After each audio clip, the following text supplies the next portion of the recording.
Hello, in this tutorial we will talk about the basic interface elements and how to set them up using the styles.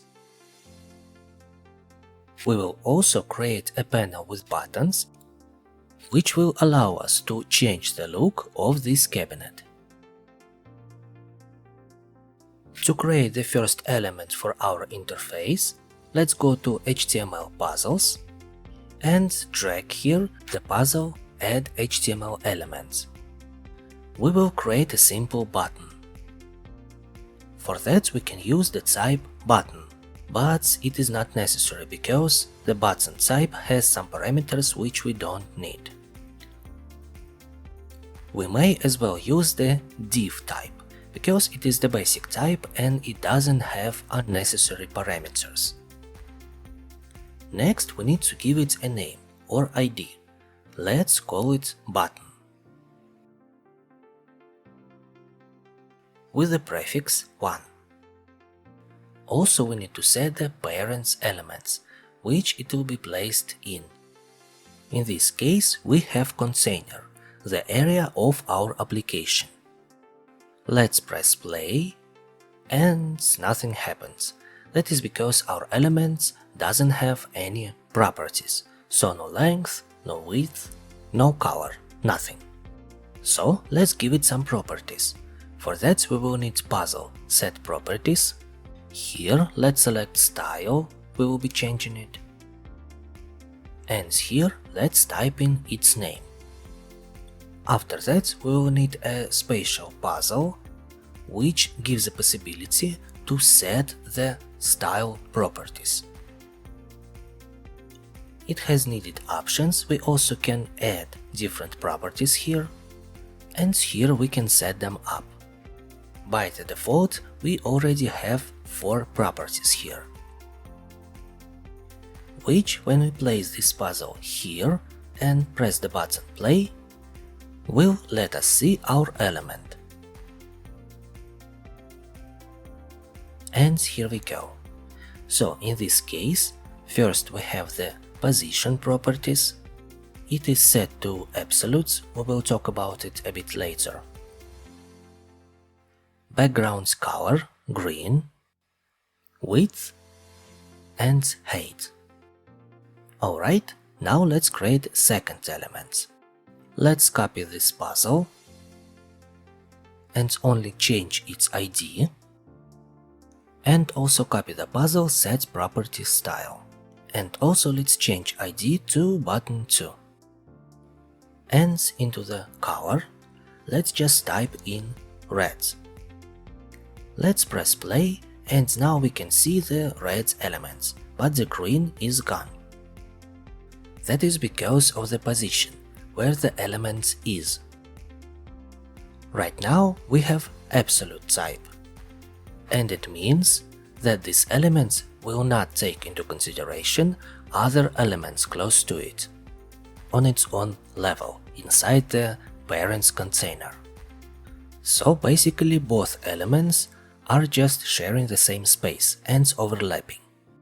This positioning type only looks at parents' borders. Next positioning type is called fixed. Fixed positioning type means that the element doesn't care even about its parental element's borders. It has a fixed position inside our main elements on the web page.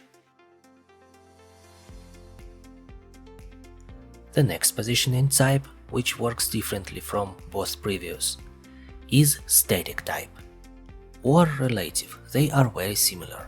This style type means that the elements will take into consideration the placement of other elements on its level.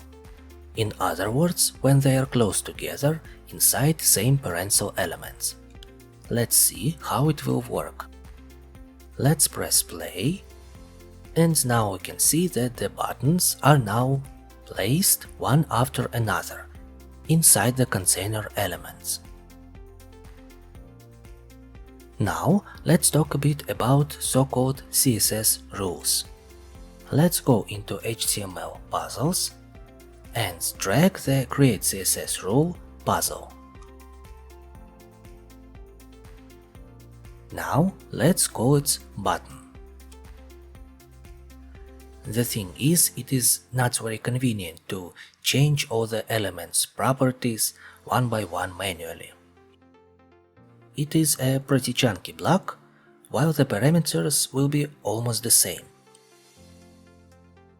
So we can kinda create a rule for them all. Let's take this block and place it here. And here, instead of style, let's select class name. And here, let's type in our class name button. Let's also do the same here. Let's select class name and also type in button. Alright, let's reload. And now both buttons are green, because they have the same rule for the color, green. So if I set red here, they both will become red. It is very convenient when we have the same properties for several elements. Alright, now let's create 4 more buttons.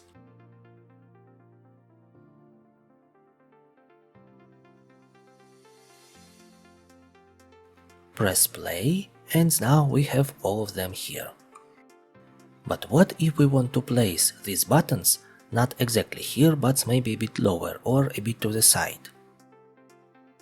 It will be not very convenient to use the rule for it, because they will move relatively to each other.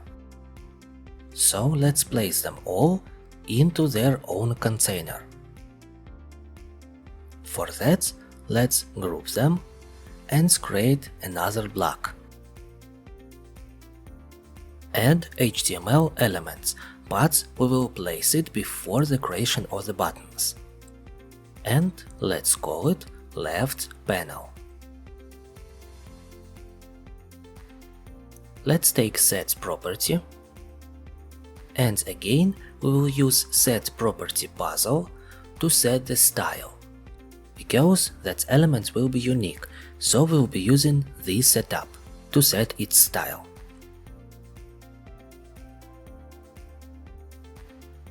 So let's set it up.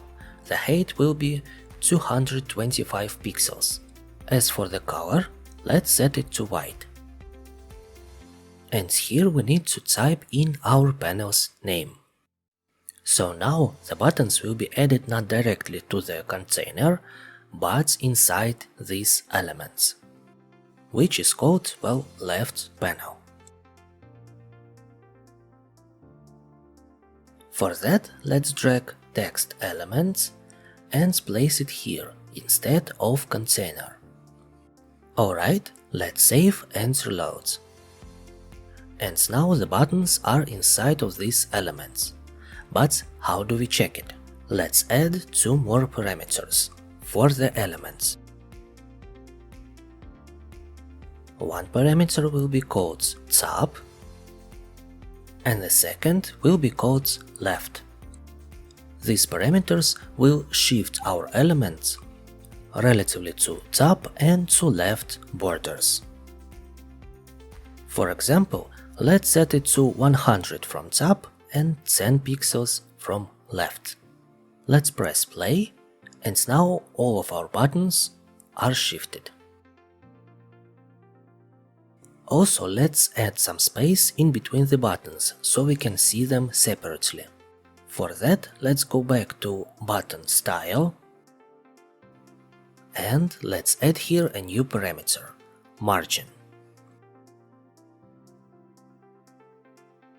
And let's set it to, for example, 5 pixels. And now all the buttons have some space between them. And now actually you can see the left panel element because it's white. Before, the buttons were overlapping it. Alright, now let's change the height and width of our buttons to 50 pixels. And now they are perfectly fit inside of our elements with 5 pixels border.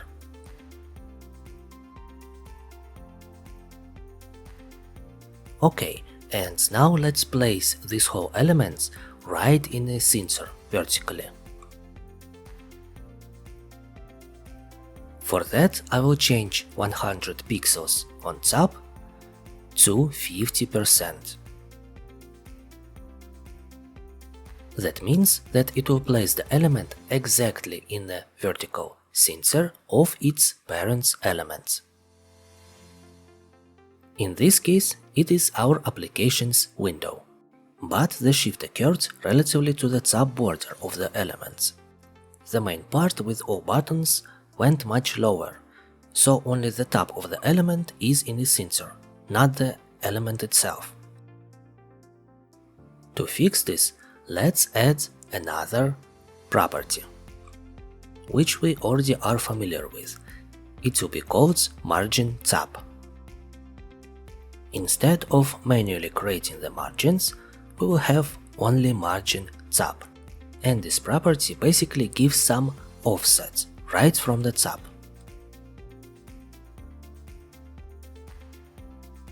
And we will set it to half of the element's height.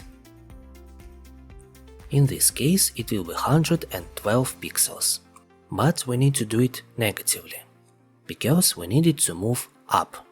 So it will be minus 112.5 pixels. Let's press play, and now the panel is right where we want it to be, right in the center. And no matter how much we change the proportions of our application, it will stay in the center. Okay, moving on, what if we want each button to be original and not just red? For that, we will need another puzzle, set style for elements. It helps to set the individual style parameter for individual elements. It's very convenient. Let's organize a bit. And we will need to place this puzzle for each element. So set style for elements, and here we need to type in our element's name.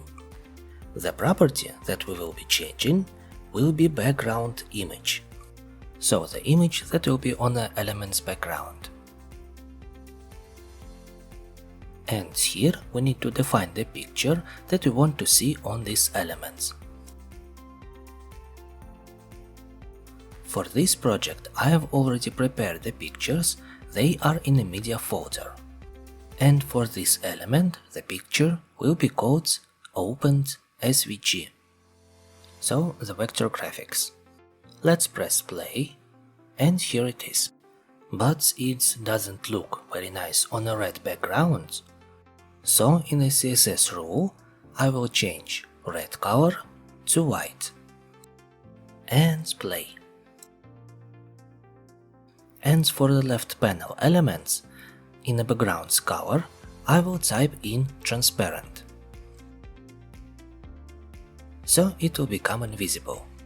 Now we will be able to see only the buttons and their images. So let's do the same for all other elements. We will copy everything and will only need to change the ID or name of the elements and the path to the picture. And here we go, the buttons are ready. Now let's make them a little bit more stylish. We will also work with button style. First, let's add the cursor option. This option changes the cursor style by what we have selected when we hover over these elements. I want my buttons to look like links, so I will select the cursor type pointer. And now when we hover over the buttons, we see the pointer hand. And the user can tell right away that this button is interactive, we can press it. Next, let's make the rectangular buttons a little bit more rounded.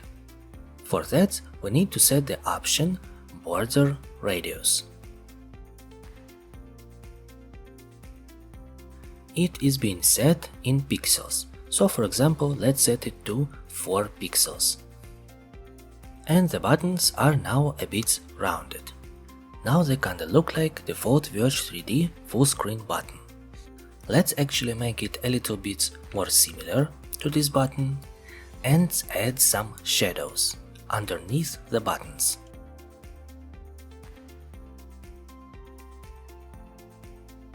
For that, we will need box shadow option. Its structure is a bit more complicated. The first parameter is horizontal shift. It will shift the shadow to the left if the parameter is negative and to the right if the parameter is positive. I will leave it at 0. The second parameter is the same but vertically. Plus is going up and minus is going down. I will also leave it at 0, so the shadow will be exactly behind our button. Next, we need to set the blur radius. We will set it at 4 pixels, so the gradient will be 4 pixels wide. And last but not least is to set the color of the shadow. We can use hexagonal system for this, or just type in the color that we want. For example, black. I will type in gray.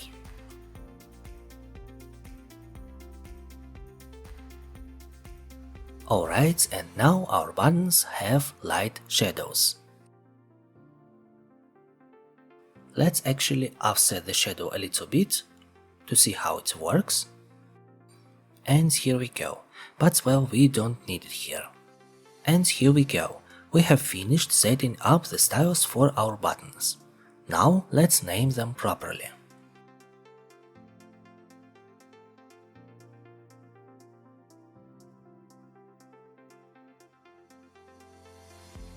Let's save under loads to free the cache. Now the only thing left is to make the front piece change by pressing the buttons. Before that, we need to create a spatial variable where we will place all our front pieces that we have. Let's call this variable front list, and I will explain why we need it a little bit later. Now here, let's create a list with all our front pieces variations. Let's go to selectors and drag them here one by one. We have 2 doors, left and right.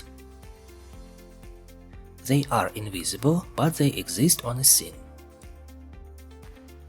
We have a sliding door,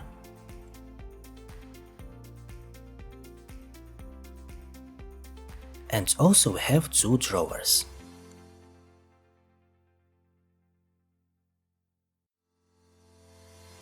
Drawer 1 and drawer 2. And now we need to create the logic. Let's drag the puzzle on events off.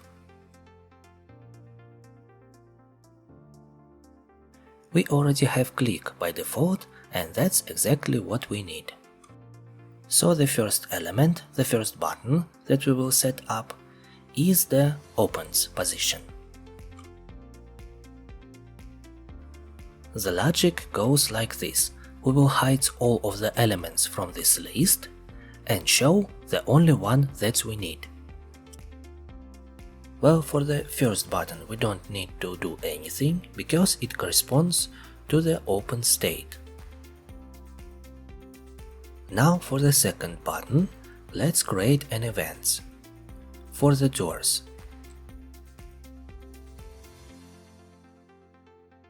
and here we will only show 2 doors,